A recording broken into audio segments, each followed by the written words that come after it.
자, 여러분 한 주 동안 잘 쉬셨는지요?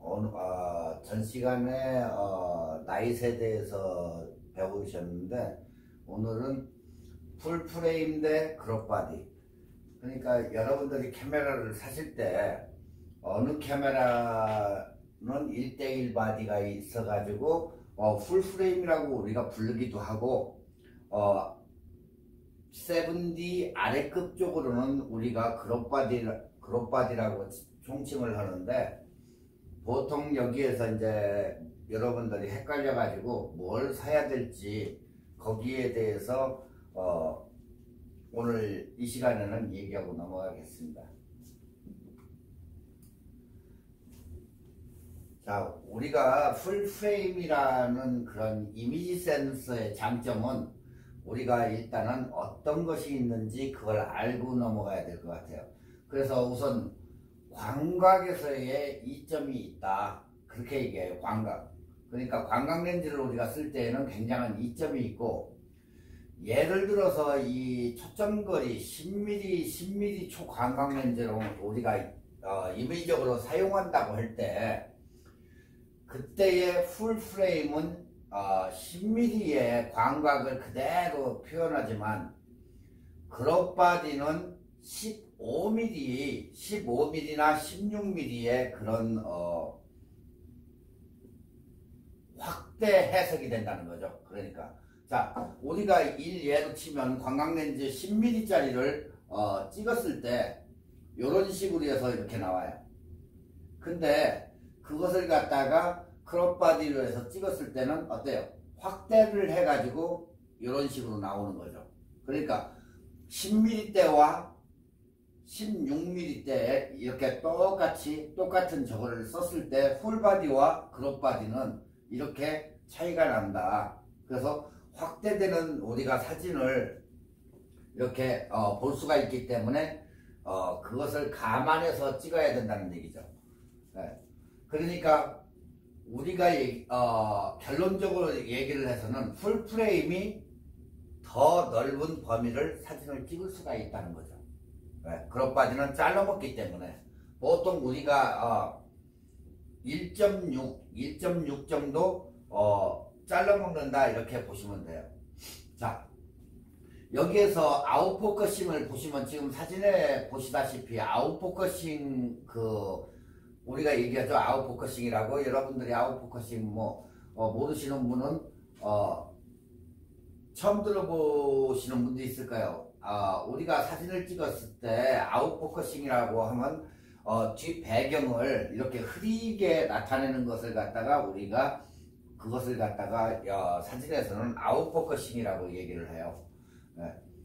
그러니까 배경을 처리해서 피사체를 돋보이게 한다, 그렇게 해서 인물 사진에서 많이 쓰는 이런 기법인데, 지금 여러분들이 보시는 우측 사진을 보시면 뒷 배경이 흐릿하게 안 보일 거예요. 지금 이런 것을 갖다가 우리가 아웃포커싱이라고 얘기를 해서 사진을 찍었을 때 그 인물 피사체를 돋보이게 하고 그 주변부를 갖다가 이렇게 흐릿하게 처리를 할 수 있다는 거죠. 그러니까 두 사진을 봤을 때 우측 사진은 아웃포커싱이 잘 되어 있고 이쪽은 그래도 어느 정도의 상태가 나와 있다는 거죠. 그러니까 이 아웃포커싱 효과를 손쉽게 만들 수 있는 것도 장점이다, 이게.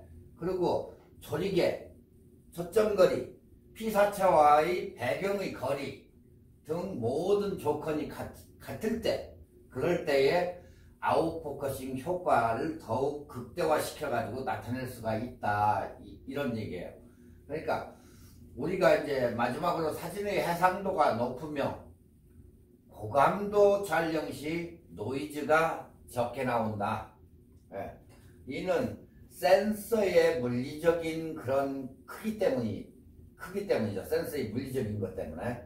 그래서 사진은 빗으로 그린 그림이라는 그런, 제가 매번 얘기하죠. 사진은 빛의 예술이다. 빛을 잘 보는 사람이 사진을 잘 찍는다 하는 얘기도 그래서 여기서 나오는 얘기예요. 그러니까 여러분이 사진을 촬영할 하는 데 있어서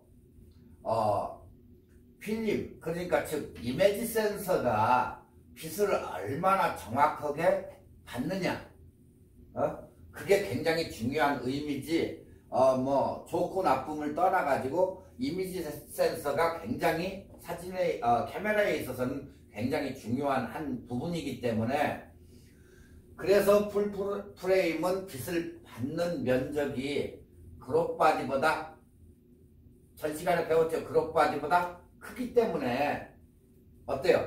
사진이 더욱더 선명하고 화질이 좋을 수밖에 없다. 자, 그러면 여기서 딱 이제 답이 나온 거예요. 그룹바디와 풀프레임 바디, 5D와 7D는 캐논으로 봤을 때 풀바디와 그룹바디는 어떻다고요? 센서가 크기 때문에 5D가 7D보다 센서가 크기 때문에 사진의 선명도나 화질이 좋을 수밖에 없다는 얘기예요. 그래서 1700 보통 7D가 1700불 정도, 뭐 1500불 이상 1700불 정도 가는데 5D 같은 경우는 보통 2700불 정도 선이기 때문에 여러분들이 거기에서 5D로 갈 것인지 아니면 경제적인 여유 때문에 7D로 갈 것인지 거기에서 여러분들이 선택을 해야 된다는 얘기예요. 아시겠죠? 자, 그렇다면 조금 싸고 그룹바디는 단점만 있을까요? 그렇지는 않다는 얘기죠. 자, 그룹바디는 풀프레임과는 정반대의 장점이 있다. 우선 초망원 렌즈에서는 풀프레임보다 굉장히 유리한 게 있다는 얘기예요. 네. 그러니까 앞에서 우리가 얘기한 것과 같이 초점거리에서 조금 더 확대한 결과물을 만들기 때문에 400mm의 초망원 렌즈를 우리가 400mm짜리 렌즈를 껴가지고 사용할 때 우리가 그렇게 얘기를 할 때 보통 400mm짜리 결과물을 만들지만 풀프레임에서는 이 크롭바디에서는 600mm의 더 큰 결과물을 얻어낼 수가 있다. 그래서 부가적으로 크롭바디의 전용 렌즈는 풀프레임용 전용 렌즈와 비교해 가볍고 부피가 작고 가격까지 저렴하다. 그런데 어느 분들은 7D에다가 좋은 L렌즈를 가서 찍어요. 그렇지만 그 결과물들은 이렇게 차이가 난다는 거예요. 어느 것을 쓰든지 간에 렌즈를 뭐 좋은 걸 쓰든 작은 걸 쓰든. 그런데 풀프레임용 렌즈와 비교해서 그룹바디용을 쓰실 때는 가볍고 부피가 작고 가격도 싸고 이런 그룹바디용 렌즈들이 장점이 있다, 그 얘기예요. 그러니까 결론으로 얘기해서는 400mm짜리를 꼈을 때 600mm의 효과가 난다. 이 정도의 피사체가 이 정도였을 때 앞으로 당겨지기 때문에 400mm를 껴가지고 찍었을 때 이렇게 600mm의 효과를 낼 수 있다, 그 얘기예요. 아시겠죠? 자, 참고로 이제 렌즈는 비율에 따라서 달라지는데 우리가 보통 35mm로 환산을 했을 때 그걸 우리가 뭐라고 부르냐면 환산 화각이라고 불러요. 환산 화각이다 이렇게 부르는데, 이를 구현하기 위해서 우리가 이제 그룹바디 비율을 렌즈에 보통 곱해서 얘기를 해요. 그러니까 예를 들어서 니콘이나 소니의 그런 카메라들은 초점거리에 1.5, 캐논은 1.6을 곱하면 된다, 그 얘기예요. 자, 그러니까 이 얘기는 여러분들이 사진을 이렇게 찍었을 때 5D 같은 걸 카메라로 찍었을 때는 이것은 1:1 풀바디예요. 풀바디. 그런데 크롭바디용으로 찍었을 때는 똑같은 게 화면이 이렇게 작아지기 때문에 어때요? 줌으로 되는 얘기죠. 줌. 이게 여기에 갖다가 대립을 시키면은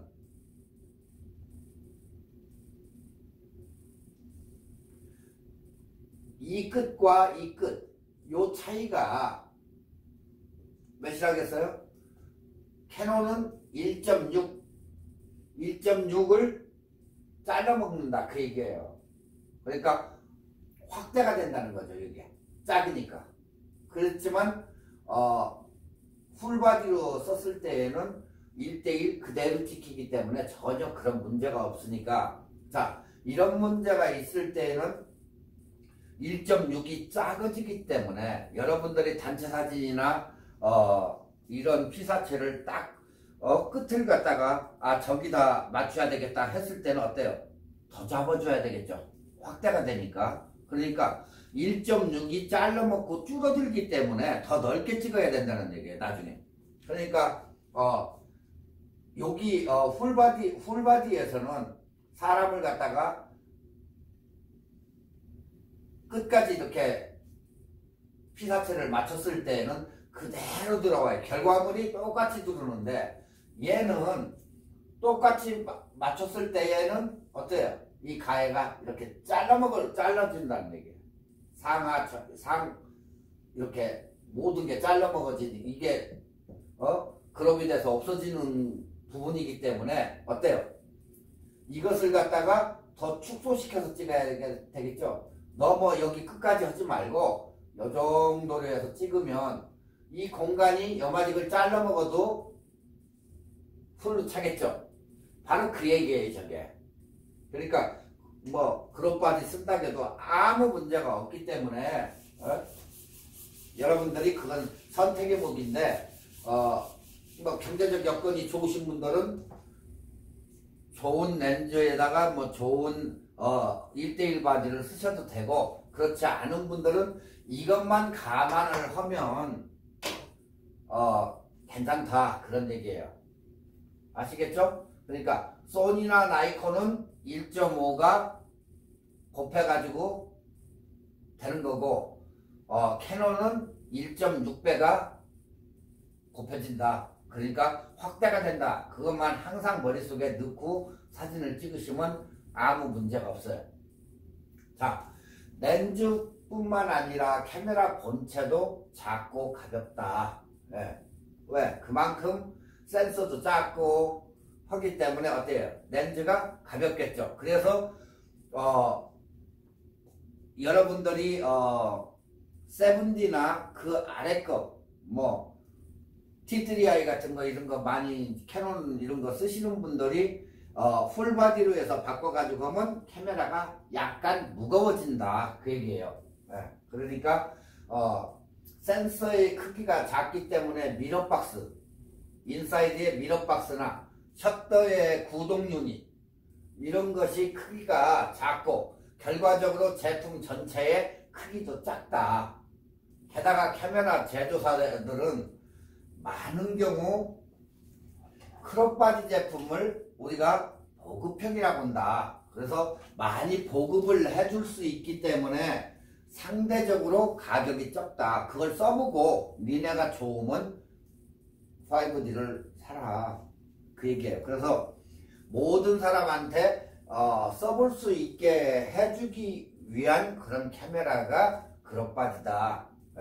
그걸 써야 이제 내공도 생기고 이런 좋은 저거를 얻기 때문에, 그래가지고 좋은 카메라를 팔아먹기 위해서 크롭바디용은 다 보급형으로 해서 가격을 싸게 이렇게 책정을 해가지고 제조사들이 발매를 해서 판다. 그렇게 보시면 돼요. 자, 크롭바디의 또 장점은 셔터 스피드를 그러니까 셔터 스피드, 빠르게 찍고 할 때에 굉장히 유리한 점이 있다.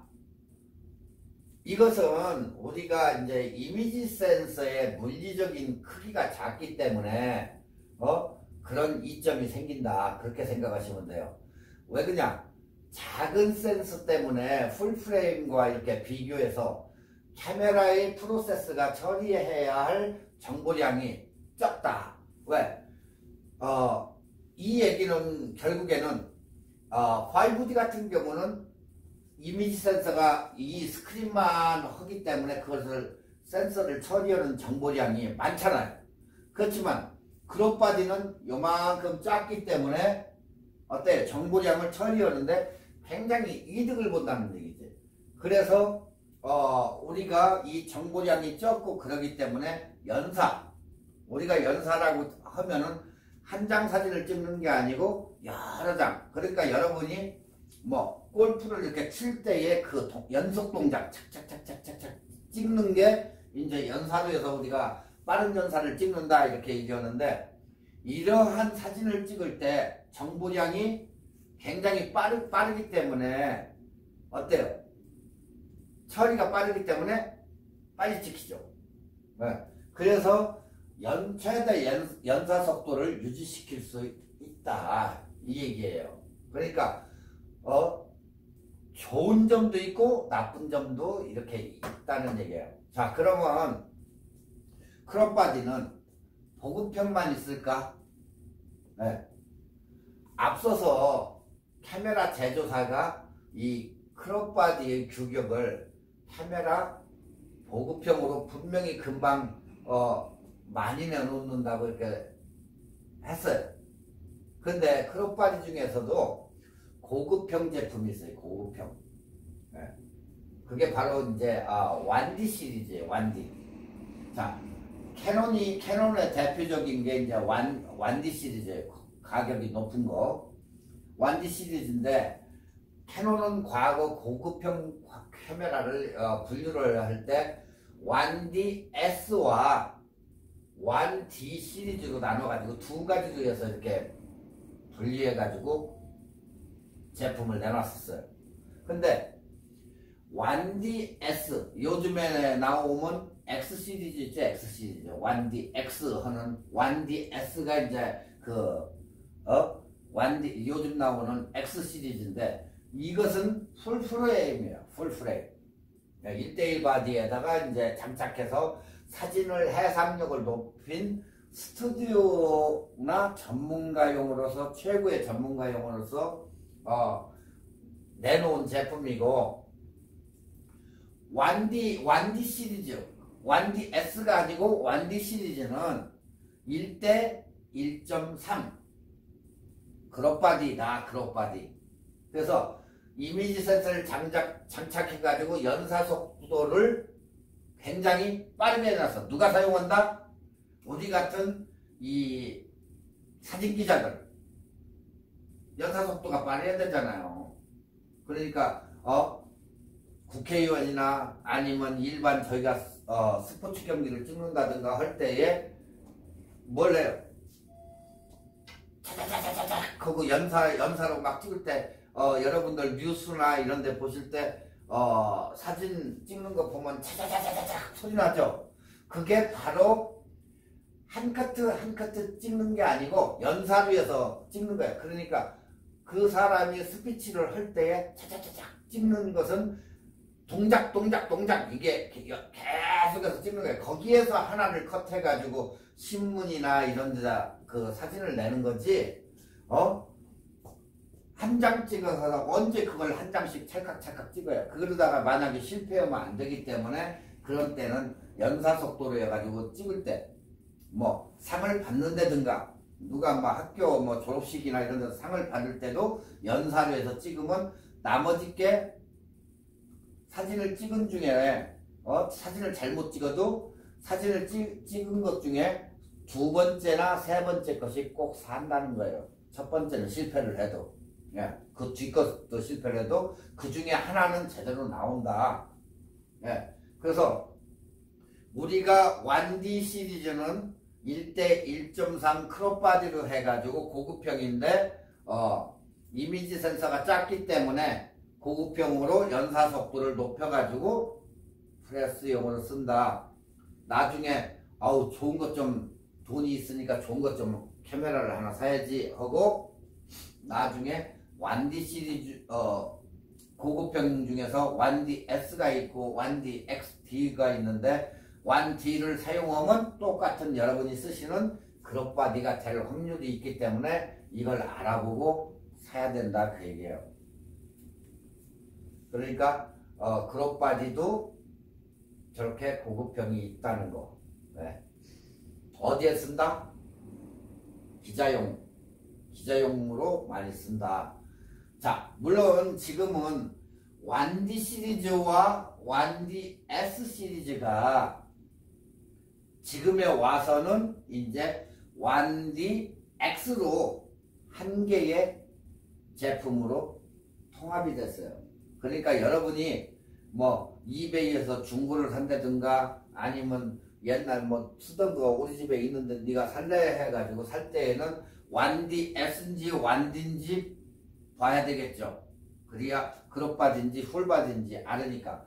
근데 요즘 최근에 와서는 새로 나오는 이 카메라가 1D X에서 나오는데 1D S와 1D가 통합이 돼가지고 이렇게 나온다. 그러니까 이미지 처리 기술, 정보 처리 기술이 발달해가지고 풀프레임 이미지 센서로도 빠른 지금은 1D X가 무지 빨라요.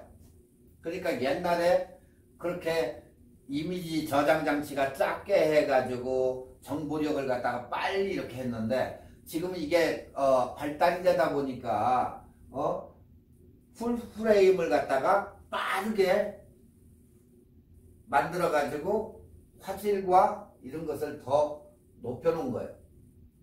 아시겠죠? 네. 그래서 가격도 물론 최고급이다. 네. 우리가 1D X를 살려면 보통 5,000불 이상 바디만 5,000불 이상을 줘야 돼요. 맥시멈 8,000불까지.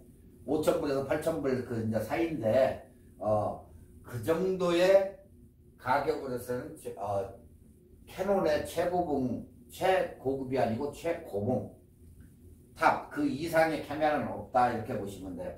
자, 우리가 이제 그 아래로 그 다음에 캐논에서 출시한 7D 마크 2가 있죠. 마크 2 역시 이 비싼 것만큼 얘도 고급형 크롭바디다. 7D도 무시하면 안 된다 그 얘기예요. 7D도 굉장히 좋지만 고급형 크롭바디다. 예. 그러니까 물리적 성능이나 내구성이나 방진이나 그리고 방수 이런 효과가 뛰어나게 만들어 가지고 최고의 고급형 카메라로 해서 7D가 만들어졌으니까 크롭바디라고 무시하면 안 된다. 예. 그러니까 비싼 카메라는 5D는 1,000불 정도 더 비싸니까 내가 못 사고 나는 그냥 크롭바디로 바꿔 탈 생각이면 아무 문제가 없다. 저런 문제만 여러분이 가지고 찍으면 아무 이상이 없다는 거예요. 그러니까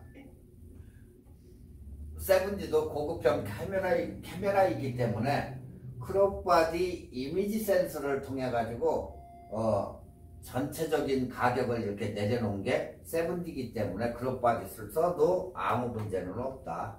그 얘기예요. 자, 풀프레임과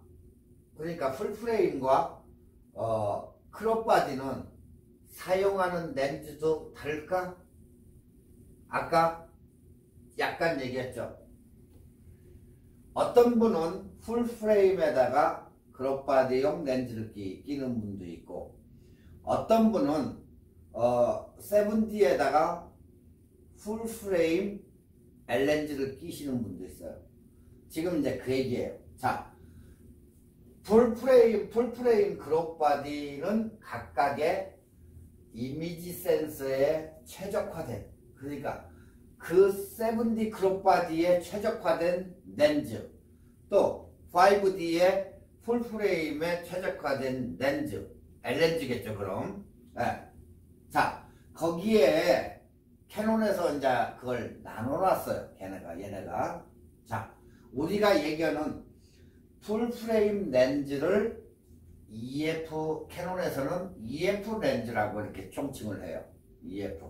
그런데 EFS라고 해가지고 그룹 바디 전문용 렌즈가 있어요. 이것은 어떻다? 좀 싸고 견고하고 사진도 어느 정도 찍히게 만들 수 있고 가볍다고 부담이 없다는 얘기죠. 결국에 그렇다고 해서 나쁘다는 건 아니에요. 그렇지만 EF 렌즈는 어때요? 수치를 모든 거 L렌즈를 잡아놓기 위해 가지고 이 광학적으로 해서 만들어 놓다 보니까 렌즈도 수치를 잡기 위해서 그 속에 여러 개의 렌즈가 들어가가지고 통으로 만들어졌기 때문에 어때요? 무겁고 이런 문제가 있어요. 비싸고. 예, L렌즈들이 보통 비싸요. 그래서 렌즈를 갖다가 색깔류에서 구별을 해요.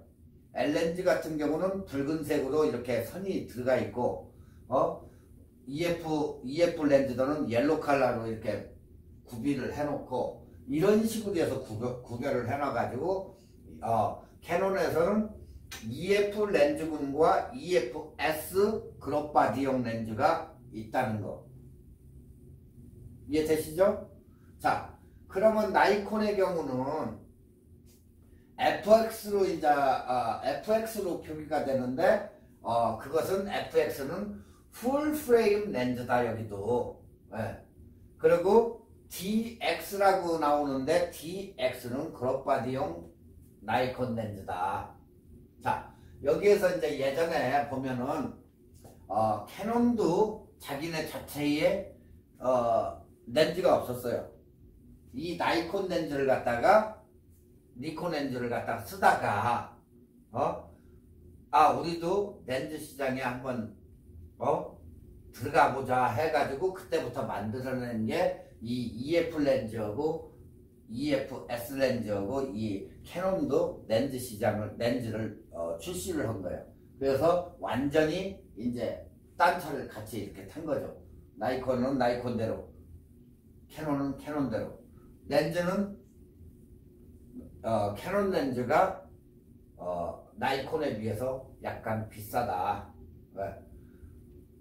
얘들은 우리가 이렇게 보편적으로 이런 개인 생각이지만 우리가 얘기를 할 때 캐논과 나이콘을 차이라고 하면 나이콘 같은 경우는 이렇게 센서티브한 그런 사진의 카메라라고 치면 우리가 얘기할 때 캐논 카메라는 약간 화감에 위주로 된 카메라다 이렇게 보면 돼요.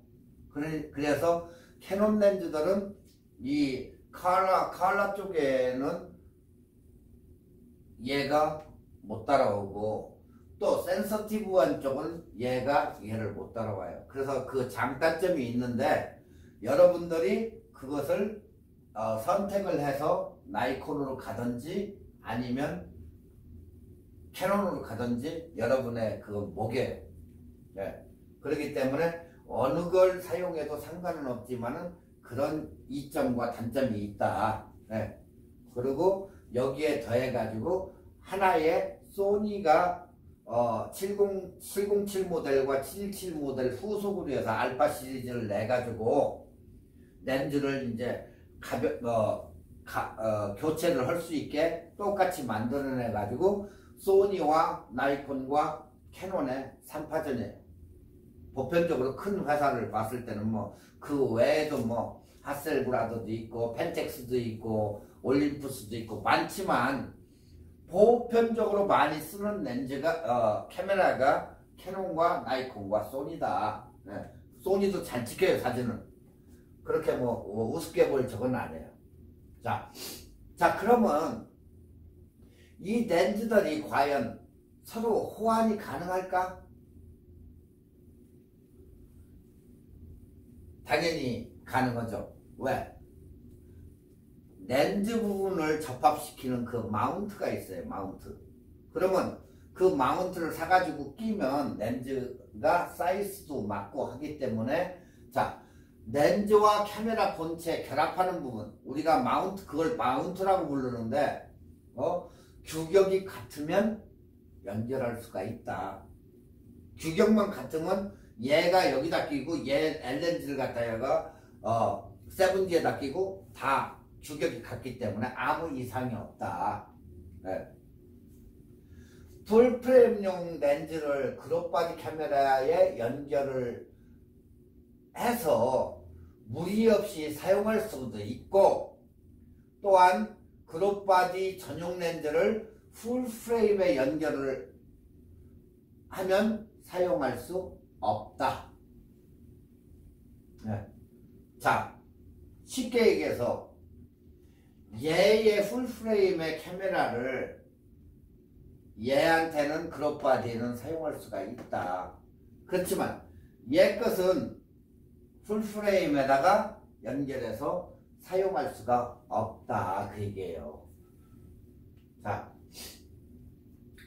여기에서 지금 예를 하나를 들어놨는데, 풀프레임용 렌즈의 촬영 범위와 이미지 센서의 크기, 풀프레임일 때와 이제 그룹바디용의 센서의 크기를 갖다가 이제 하는 거예요. 자, 사진을 일단은 찍으니까 그룹바디용이 이렇게 생기기, 센서가 그렇기 때문에 어때요? 풀프레임으로 이렇게 찍었을 때는 요마지게 이렇게 나와요. 근데 반대로 딱 봐봐요. 그룹바디로 찍었을 때는 어때? 확대가 되죠. 확대. 왜 그런다? 곱하기 1.6 되기 때문에 이렇게 사진이 확대가 되더라. 그 얘기예요.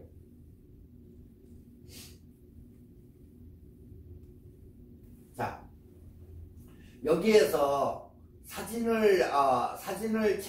검은색을 제외한 각 렌즈로에서 들어오는 그 범위, 이 검은색으로 딱 띄고 렌즈로에서 들어오는 이 범위를 우리가 뭐라고 한다? 화상 범위라고 한다. 그걸 화상 범위. 네. 자, 여기 이 앞에서 지금 보시면 문제가 여기서 나오는데, 자, 각 렌즈에는 이미지 센서 크기에 맞게 설치가 됐다. 그러니까 그룹바디는 그룹바디에 쓰고 풀프레임은 L렌즈는 풀바디에 써라 이렇게 돼 있는데, 그룹바디용 렌즈를 풀프레임에 연결하면 이미지 센서보다도 좁은 범위 빛을 받아들이기 때문에 주변 부분이 이렇게 보시면 주변 부분이 이렇게 어둡게 나타나요. 어둡게 이렇게. 이걸 우리가 무슨 현상이다? 비네팅 현상이다 그래요. 비네팅. 카메라 용어 또 하나 나왔어요. 비네팅 현상. 자, 우리가 예전에 사진을 찍을 때 렌즈를 돌려가지고 특히 여학생들을 이렇게 사진을 찍어줄 때 여기다가 사람 인물을 이걸 생각하지 말고 사람 인물을 여기다가 넣었다고 쳐봐요. 그러면 이렇게 검게 뽀샤시하게 검은색으로 가해 부분을 만들어줘요. 아니면 파란색으로 하든 흰색으로 하든. 이게 우리가 얘기하는 필터에 비네팅 처리를 해준다 해가지고 여학생들 이게 사진에 요만한 사진 4x6로 뽑을 때 사진 사이즈로 뽑을 때 이 가위를 뽀샤시하게 흰색으로 이렇게 해주는 게 있어요. 아니면 이렇게 검정색으로 가에 사람만 딱 남겨놓고 싹 이렇게 검게 해주는 거, 그거 바로 우리가 비네팅 한다고 그래요. 비네팅. 여기서도 똑같이 지금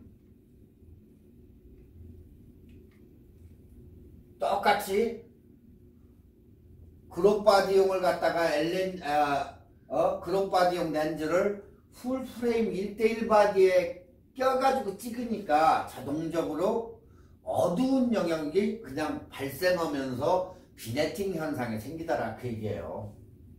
그러니까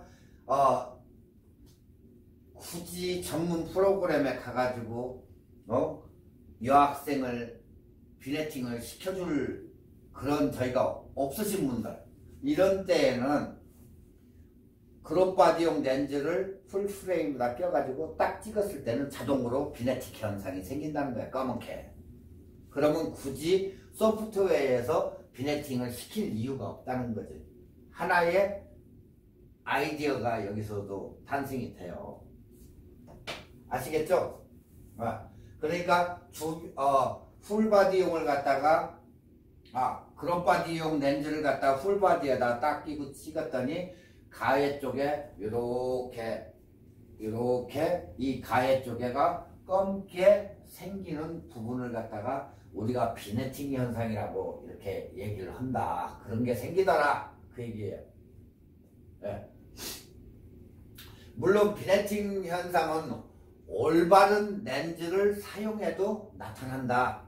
카메라를 조작해 가지고 일반 렌즈를 사용해도 나타나는데, 앞에 사진에서 이미지 센서의 모서리 부분과 이 모서리 부분과 렌즈가 맞닿는 부분에서 어두워지거나 광학적인 부분이 왜곡이 돼 가지고 비네팅 현상이 발생하는 경우도 있다. 종종. 네.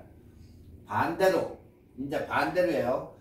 풀프레임 렌즈, L렌즈를 갖다가 그룹바디에 연결을 하면 렌즈를 통과해 가지고 빛이 들어오는 영역 안에 이미지 센서가 있기 때문에 정상적인 사진을 촬영할 수가 있다. 그러니까 풀프레임 렌즈, 풀프레임에다가는 껴가지고 된다 그 얘기예요. 예. 저 역시도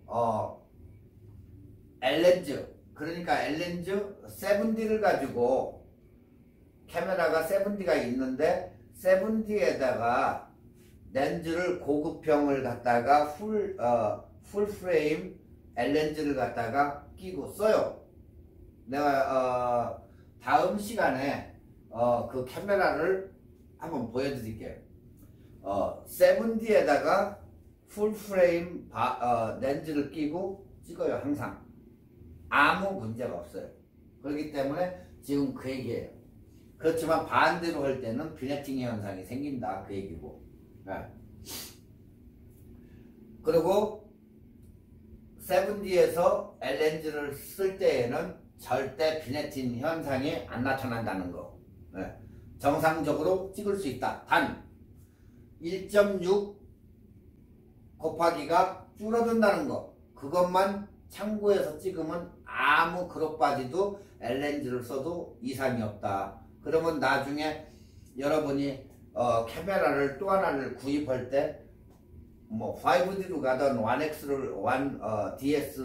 DX로 가든 렌즈는 L렌즈에서 쓸 수 있기 때문에 같이 쓸 수가 있다 그 얘기예요. 이게.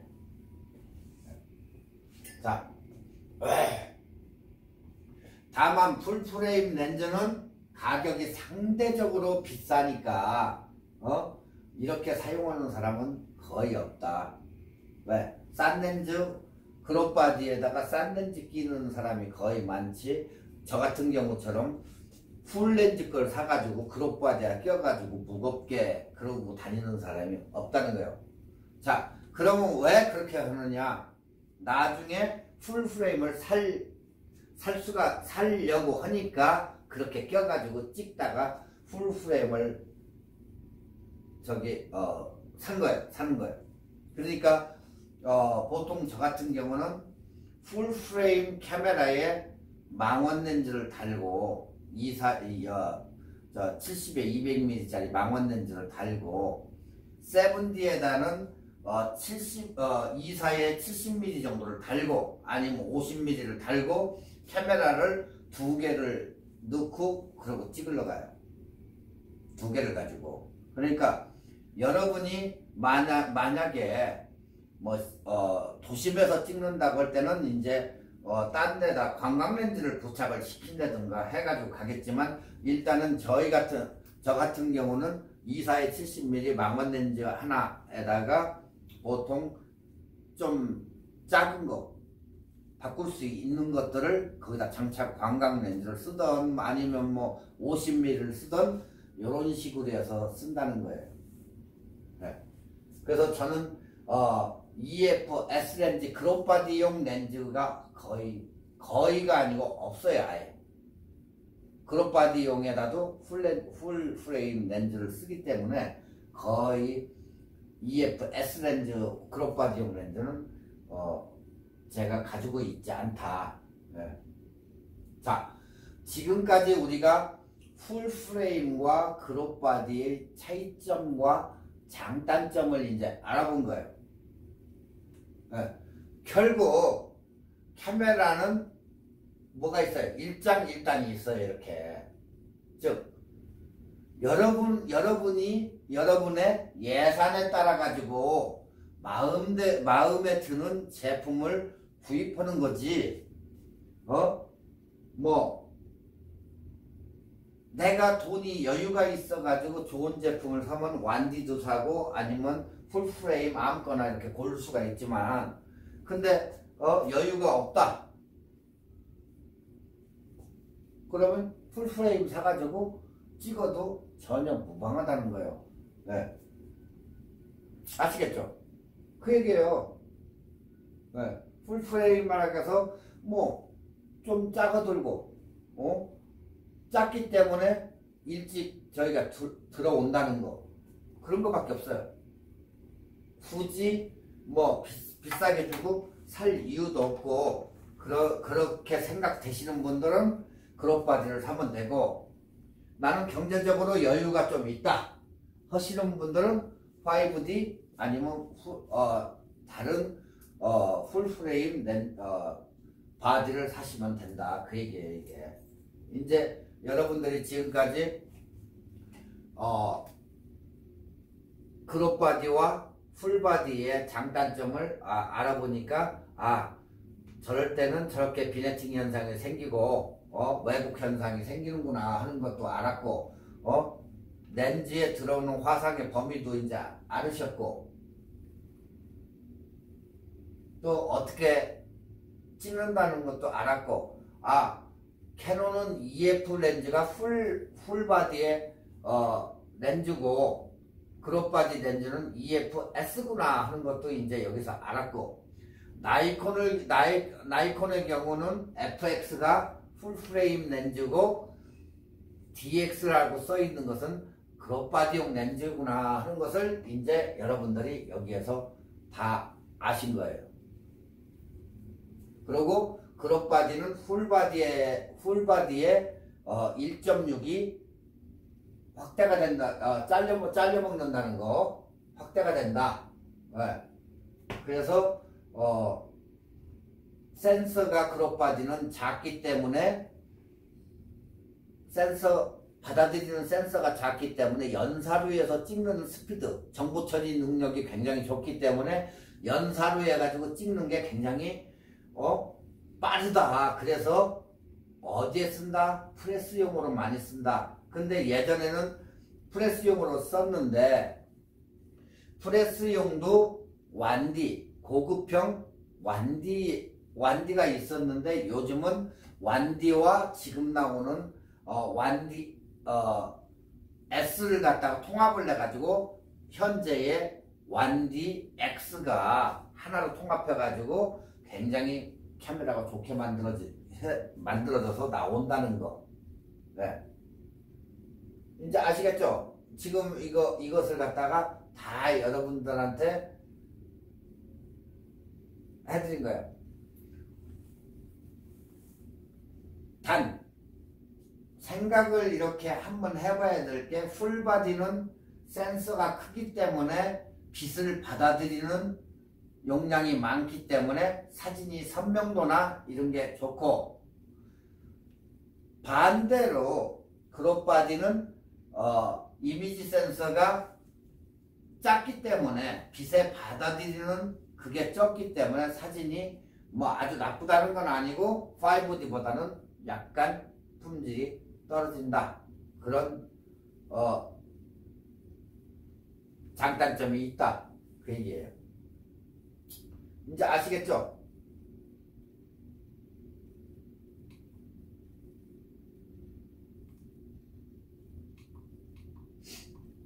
자, 우리가 필름의 사이즈, 예전에 이렇게 필름을 사보신 분들은 알아요. 130, 일반적인 135mm 필름 기계식 카메라에 넣어가지고 이렇게 썼을 거예요. 그리고 이제 중형 카메라에 120mm 필름이에요, 이건. 예전 이제 추억으로 가가지고 이제 보는 거고, 그리고 4곱하기5 C 필름 한 장씩 집어넣고 이렇게 찍는 거. 그 다음에 찍찍 이렇게 돌려가 카메라를 리와인드 할 때 돌리는 이런 카메라, 코닥 울트라 해가지고 이렇게 나온 카메라들도 있었어요. 자, 그리고 이제 디지털 대용으로 나온 APS 카메라 후지필름. 그 다음에 이거 뭐예요? 찍고 찍 나와가지고 이렇게 바람에 흔들려가지고 쓰는 폴라로이드 이런 필름이 있었고, 이런 식으로 이제 필름이 나왔었는데, 이건 미니 사이즈의 같은 미니 사이즈의 110필름이에요. 이게 110필름인데 지금까지 이렇게 필름 사이즈가 35, 120, 4.5, 8.10, 8.10 이게 8x10 이렇게 해서 나왔는데 35mm보다 작은 카메라도 있었다. 35mm는 135라고도 불렀고 120mm 그리고 파생품으로 해서는 220도 있었다. 이렇게. 그리고 풀 프레임과 크롭 바디의 이제 그 차이는 우리가 보통 카메라에 이 한 번 찍을 때의 필름이 36 곱하기 24에 이게 필름 현상된 이미지 이 쓸 때가. 그래서 필름의 한 프레임 한 번 찍을 때의 금화직이 우리가 35mm다 그 얘기예요. 자, 참고로 35mm 필름에서는 35mm는 필름을 거는 네일까지 길이 여기에서 끝에서 여기까지. 지금 여러분들이 이것은 거의 못 보실 거예요. 기계식 카메라들을 가지고 있는 사람 전문 스토어에서 살 때는 이 필름을 봐요. 조금 이렇게 해가지고 감아가지고 쫙 하고 넘기는 거. 근데 이 끝에서 이 끝까지 이 네일 거는 데까지 다 포함시켜가지고 길이를 말할 때 우리가 35mm 36 곱하기 24 근데 통칭을 해가지고 우리가 35mm다 이렇게 불러요. 35mm 한 프레임이.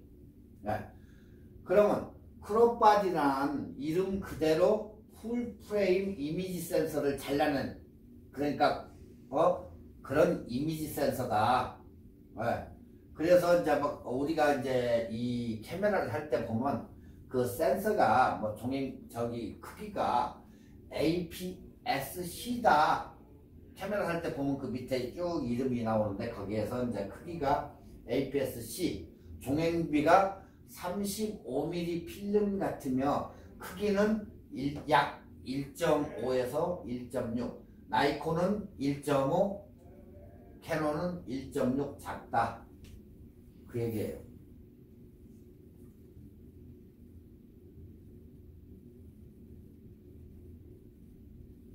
그래서 센서 규격중에 포서즈 시스템이라는 것이 있어요. 포서즈 시스템. 그러니까 4분의 3인치 크기 이미지 센서로 풀프레임과 비교하면 4배 정도 작다.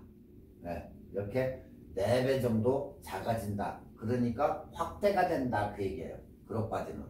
자, 이 빨간 라인은 우리가 1대1 바디로 그룹 바디로 내가 찍고자 하는 게 그대로 이렇게 들어와요. 근데 똑같이 그룹 바디로 찍을 때는 이 파란색 부분만큼 들으니까 해바라기가 확대가 되죠. 이마지기 1.6이에요. 1.6. 나이콘은 이게 1.5라는 얘기죠. 예. 그 대신 이미지 센서가 크기 때문에 풀바디는 가격이 비싸고 이미지 센서가 작기 때문에 가격이 싸고, 그래서 여기에 맞는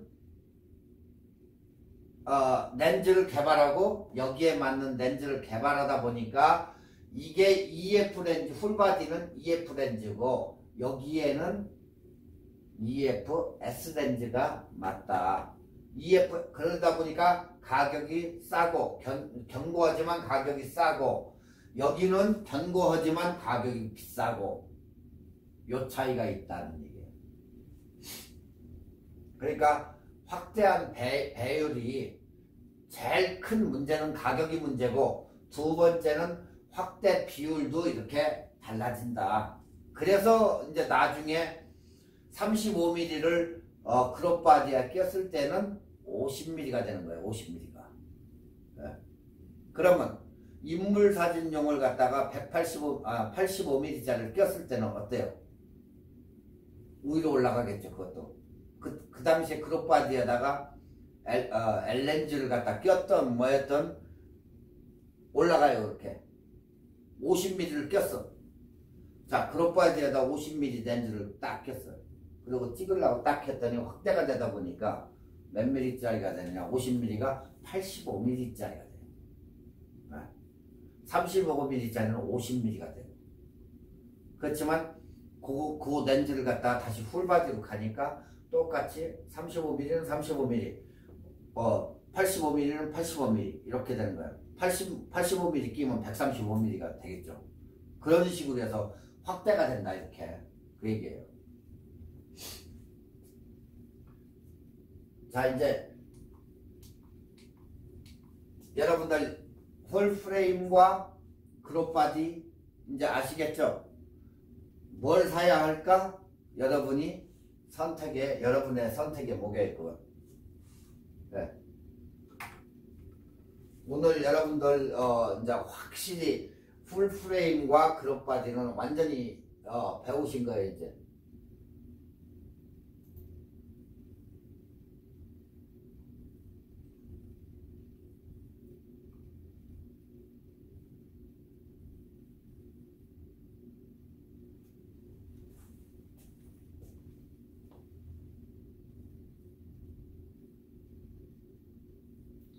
다음 시간에는 여러분들 전주에 측광, 사광 이걸 배웠죠. 그래서 측광이란 무엇인가, 다음 시간은 측광이란 무엇인가 하고 노출 보정과 측광 모드일 때, 그리고 노출 보정의 활용, 노출 보정을 어떻게 하는지 그걸 배우겠어요. 오늘은 여기에서 하다가 중간에 뭐 끝날지는 모르겠지만, 일단은 오늘은 렌즈의 화각에 따라서 달라지는 인물사진 특징, 렌즈의 화각이 얼마나, 화각이 뭐 몇 밀리나 따라 가지고 달라지는 인물사진들의 특징이 있다. 렌즈에 따라서 달라진다는 거예요. 지금 보시지만 화각이라고 하면 피사체의 거리에서 렌즈까지의 이제 수치를 이제 얘기하는데, 렌즈에서부터 우리가 센서까지의 그 거리를 갖다가 우리가 초점 거리라고 해요. 초점 거리.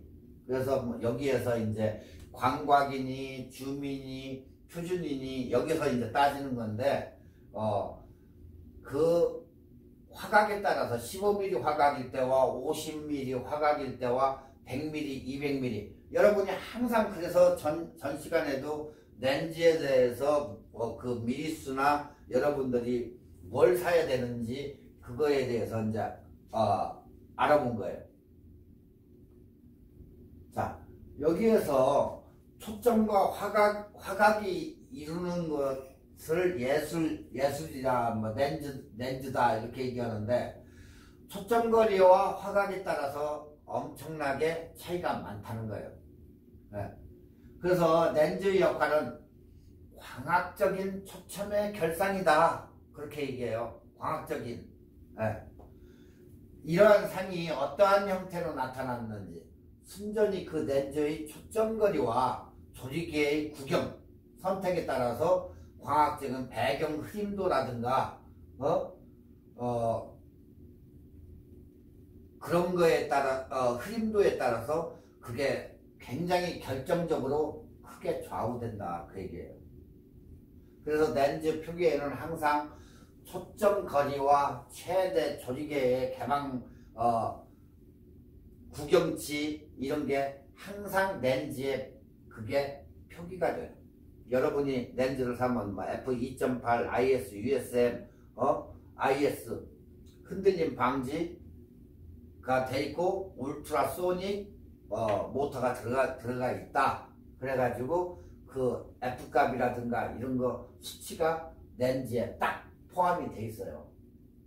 그러면 여러분들이 이제 짬밥이 있으면 그 렌즈만 봐도 이것은 85mm 수치가 이러니까 아웃포커싱이 잘 되겠구나 하는 것도 이제 딱 렌즈만 보면 알 수가 있다는 거예요. 네. 그래서 초점거리가 중요한 이유는 렌즈가 만들어내는 사진 촬영의 화각 때문이다. 화각 35mm 어떻다고 전 시간에 우리가 얘기했죠. 35mm는 화각이 굉장히 넓다. 줌렌즈는 화각이 좁다. 그러니까 멀리 있는 것을 당겨와 가지고 찍기 때문에 약간만 흔들려도 이 앞부분은 엄청 흔들리기 때문에 엄청나게 흔들리는 사진이 잘못 찍으면 나온다. 그래서 망원 렌즈를 사용할 때는 뭐가 필요하다? 다리가 필요한 것이다. 그래서 들고 찍으려면 흔들리니까. 그래서 거기에다가 넣은 게 IS를 넣어가지고 스테빌라이저 시스템을 넣은 거예요. 그 속에다가 약간 움직이면 요 안에서 싹 지가 이렇게 움직여가지고 잡게. 그래도 떨리기 때문에 무게가 있고 떨리기 때문에 다리가 필요하다는 얘기예요. 그게. 그래서 줌렌즈가 됐건 단렌즈가 됐건 사진 촬영 화각이라는 거예요. 렌즈가 초점거리가 굉장히 중요하지만 그 이유는 렌즈가 만들어지는 사진 촬영의 화각 때문이라는 거예요. 화각. 자, 저 그림에서와 같이 렌즈의 중심은 초점에서 이미지 센서 면까지 거리가 초점거리다. 초점거리. 여기 이미지 센서 가운데 딱에서부터 렌즈의 중간까지가 우리가 초점거리라고 부른다. 50mm. 여기에서 여기까지 거리가 50mm라는 거예요. 100mm 하면 이제 W에서 100mm가 되겠죠? W. 요만하게 와 있겠지. 이미지 센서가. 그 얘기예요. 자, 근데 화각은 P사체로부터 렌즈까지의 그 각도가 화각이에요. P사체가 저기 있으면 내 렌즈의 앞 그 부분까지 거기에서 얼마나 비치는지 그게 화각이다. 여기 파이값으로 해서 계산하는 이게 화각이다는 거예요. 초점거리는 뒤, 화각은 앞 해가지고 이렇게 나온다. 네. 자, 센서문까지 거리가 초점거리인데 렌즈의 초점 결상 서클 안에 있는 직사각형, 바로 이미지 센서, 여기가 이제 이걸 얘기하는 건데 결상되는 범위가 된다. 그게 이 사각형의 대각선 각도를 바로 우리가 부르는 화각이라고 한다. 자, 렌즈 요 끝에 해가지고 쫙 렌즈에 정확하게 가운데로 해가지고 쫙 그어보니까 그 수치가 나타나는데 이게 화각이다. 네. 아시겠죠? 자, 렌즈가 100mm면 아까 더블로 되는데 이게 줄어가지고 35mm면 요마직 되고 화각은 더 넓어지겠죠. 이렇게. 그러면 어때요? 피사체는 굉장히 넓게 찍히죠. 바로 여기에서 결정되는 거예요. 자, 그림에서 보면 화각이 넓으려면 당연히 렌즈가 화면 가까이로 가야 되고 이때는 그만큼 초점거리가 짧아지게 된다. 당연하죠. 이게 넓어지려고 하면 당연히 초점거리가 짧아지는 거예요. 그래서 여기 35mm는 요마직 되고 50mm는 이마직 되고 100mm는 요마직 되고 망원 렌즈는 더 길고 그래서 화면이 망원 렌즈가 길은 이유가 이게 길기 때문에 네. 화각은 줄어들고 그게 반대인 거예요. 35mm 가면 화각은 넓어지지만 이 초점거리는 짧아지죠. 그래서 35mm인 거예요. 35 무슨 얘기인지 아시겠죠? 이렇게 쉽게 설명했는데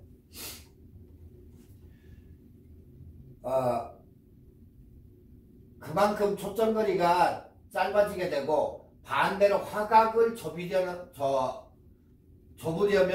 이미지 센서 부분에서 중심이 되는 초점거리가 멀리 있어야 한다는 얘기예요. 딱 그 얘기예요. 이게 이를 그냥 일반적으로 설명하면 촬영 대상을 넓게 광각으로 촬영해 넣으려면 당연히 초점거리가 짧아야 된다는 거예요.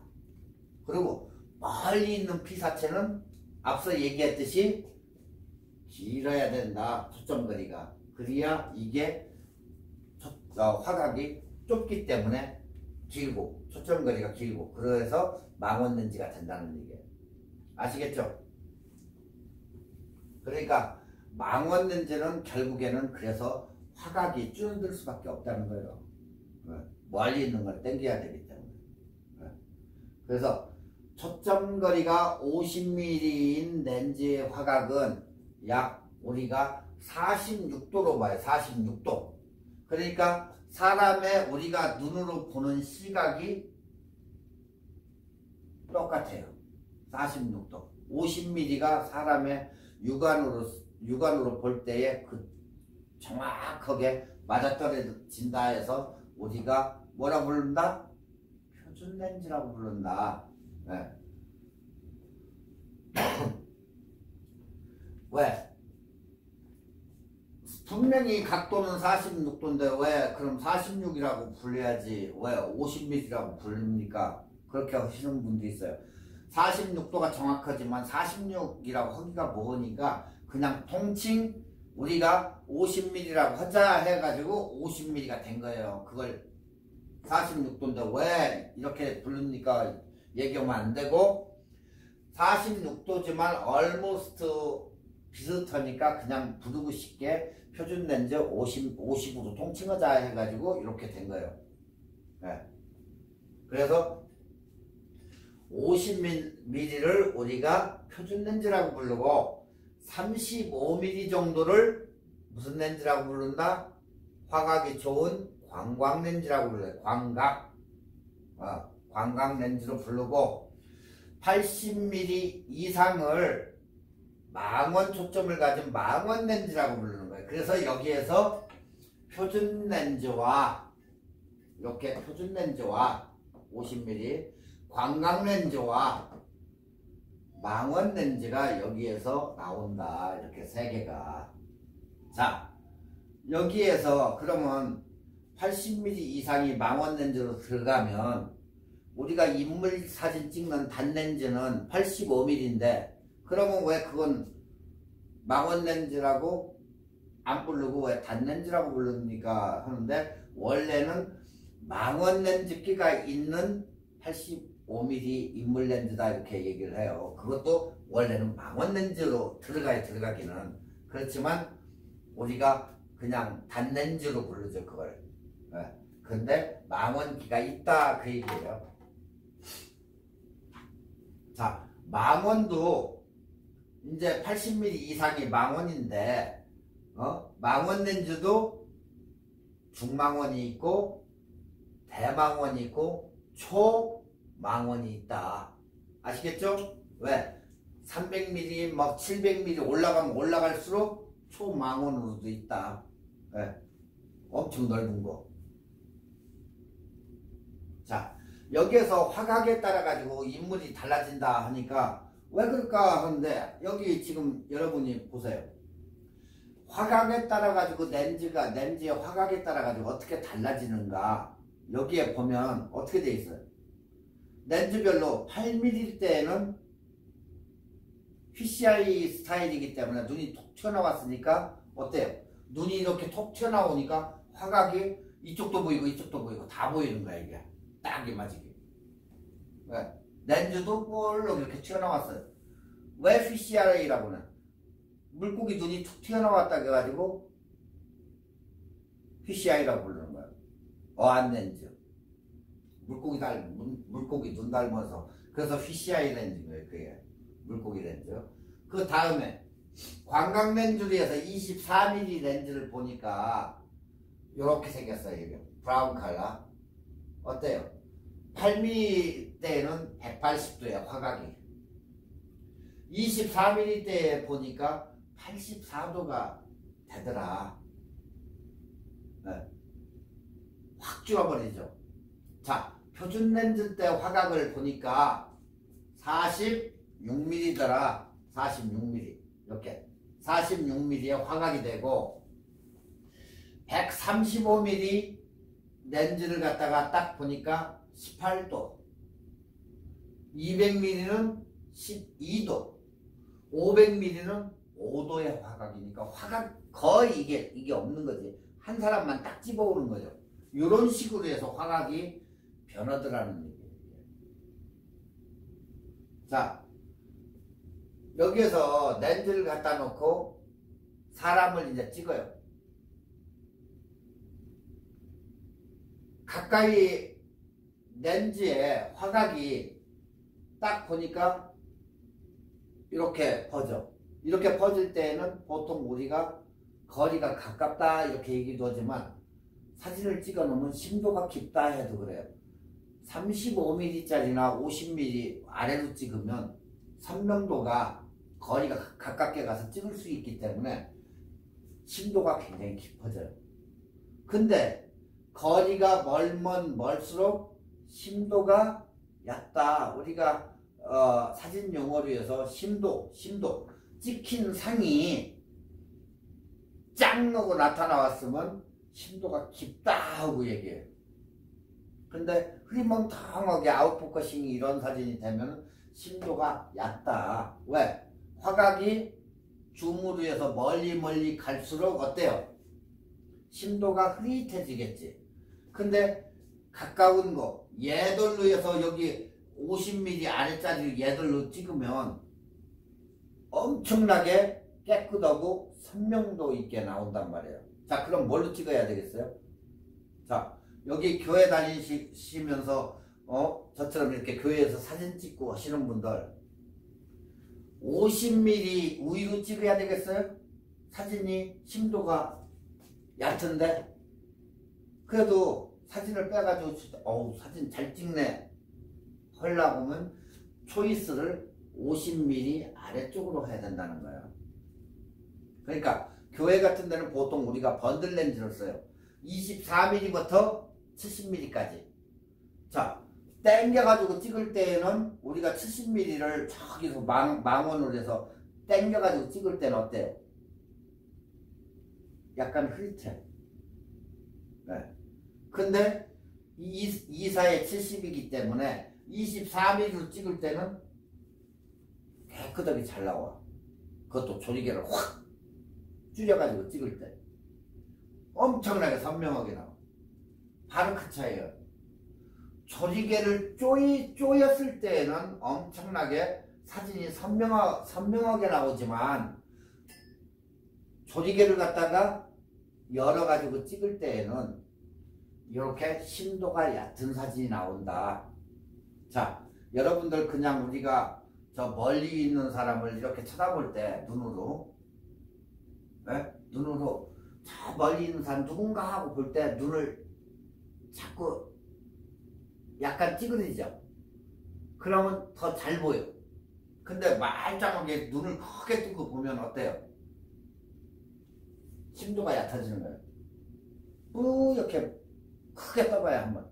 그럴 때는 뿌옇게 되는데 그건 심도가 얕게 찍히는 거고, 이렇게 보고 눈을 찡그리고 저기 있는 사람을 볼 때에는 심도가 깊게. 그러니까 결국에는 조리개를 쪼이면은 저기 있는 사람 봐야 되기 때문에 줄여가지고 조그만 구멍으로 보는 거고, 큰 구멍으로 해서 조리개를 탁 열고 할 때는 빛이 그만큼 많이 들어오기 때문에 얕아지는 거예요. 그래서 초점거리에 따라서 이게 달라진다. 심도가 변화가 되더라. 그 얘기예요. 심도를 조절하는 방법은 여러 가지가 있지만 가장 편한 심도 조절 방법은 피사체와의 거리를 이용하는 방법이에요. 여러분이 일상생활에서 쉽게 확인할 수 있으면 반대로 멀리 하면 주변의 배경까지 확인할 수가 있다. 네. 이 원리를 비슷하게 렌즈의 경우 피사체가 가장 가까운 경우 주변부가 흐려지는 아웃포커싱이 나타난다. 네. 무슨 얘기인지 아시겠죠? 가까이 올수록 아웃포커싱이 뒤쪽에가 나타난다. 그 얘기예요, 이게. 그러니까 그러면 멀어질수록 배경과 피사체가 모두 선명하게 촬영되는 펜포커스, 여기 펜포커스와 아웃포커싱 두 개가 나왔어요. 사진 용어가 지금 두 개가 또 나왔어요. 이게. 아웃포커스와 펜포커스. 주변부와 피사체와 그냥 깨끗이 통째로 같이 찍히는 게 우리가 뭐라고 한다? 펜포커스. 근데 사진을 딱 찍었는데 주변부 어떻게 될 때 그렇게 나온다?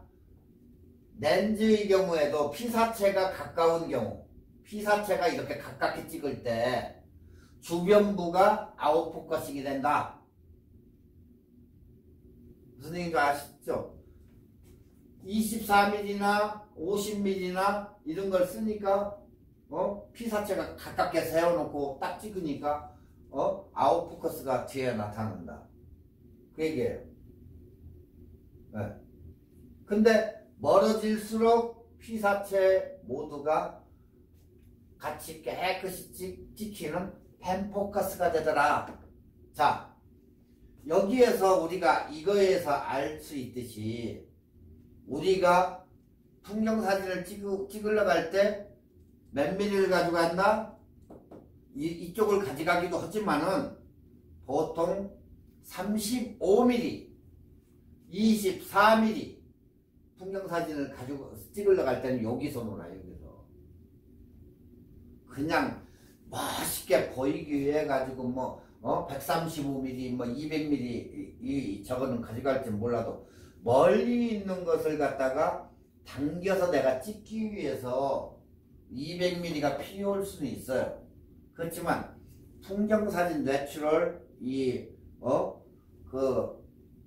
나가가지고 찍을 때에는 거기다가 24, 35 여기에서 왔다 갔다 해요. 50mm도 그렇게 안 써요. 없으면 나 쓰겠지. 그렇지만 거기다가 24mm나 35mm 가지고 밖에 산이나 바다나 어디 풍경 넓게 해가지고 찍으면 펜포커스 효과로 해가지고 깨끗이 전체가 다 잘 나온다. 그 얘기예요.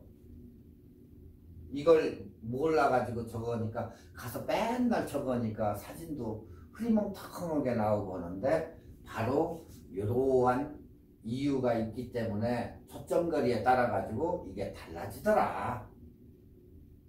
아시겠죠? 다음부터는 이런 실수를 하면 안 되겠죠, 이제. 네. 오늘 저기 바깥에 출산한데 같이 가지 우리 했을 때 몇 mm를 가져간다?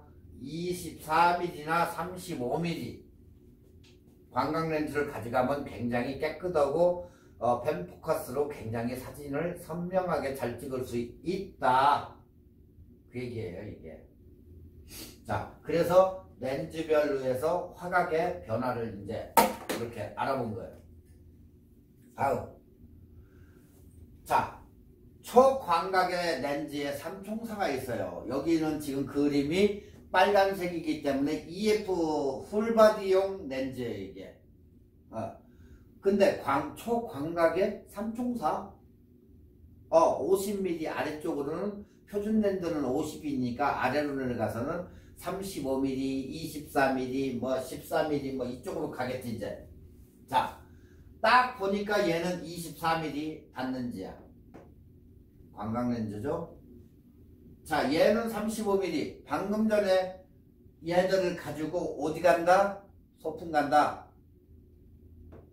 소풍 가서 밥 먹고 사진 찍고. 그렇다고 해서 대낮에 땡빛에 11시 넘어가지고 찍으면 안 된다는 거. 다 나가요. 얼굴이라든가 이 빛이 너무 센 시간대에는 피한다. 새벽 3, 4시까지. 절대 그때 사진 찍으면 카메라도 이상해가지고 못 잡는 경우도 있어요.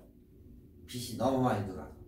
그러니까 그때는 사진을 댈 수 있으면 피하고 가지고 싸간 도시락을 까먹고 뭐 맥주 한 잔을 먹으려면 뭐 근처 뭐 클럽으로 가든지 실컷 놀고 그러고 해질 무렵 한두 시간 전에 가가지고 그때 또 찍는다. 아침 일출 시간대로.